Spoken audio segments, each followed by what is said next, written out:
respected DC sir, AC sir, and AC ma'am, and all the members of the group. Good afternoon to all of you. Here we are discussing about strategies to implement foundational literacy and numeracy at primary level. It is most important life skill. I am presenting a small PPT regarding this. For effective implementation, it is must for a teacher to know what student can do. It refers to building adequate literacy and numeracy skill during the foundation stage of school education. Activity that help in keeping body and mind fit also help in developing numeracy to a great extent, like counting step, counting jump, etc. We can create an environment for students in which they can easily develop their motor skill. We can give situation to children or plan lot of activities that will help children in solving problems creatively.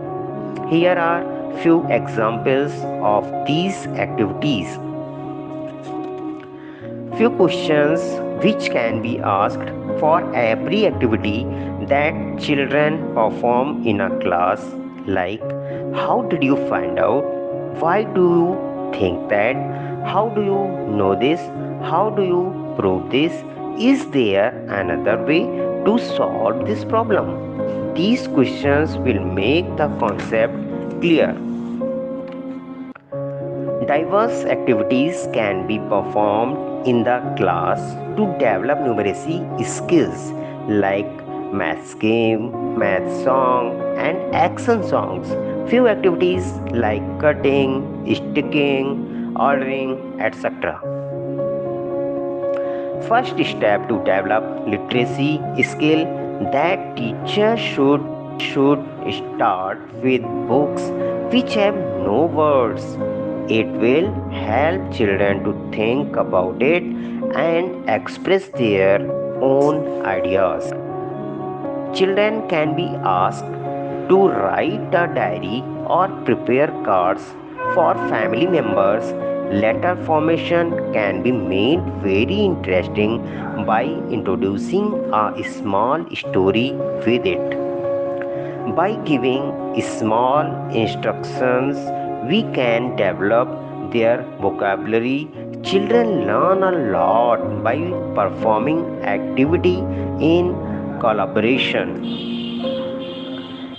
By playing audio clips in the class or narrating a story, listening skill can be developed. Children learn a lot from one another. When they work with peer, it also increases their bonding. Mathematical language can be developed in children by organizing play related to shapes, time, position and direction, etc. Children use mathematical language by comparing different measures. Thank you.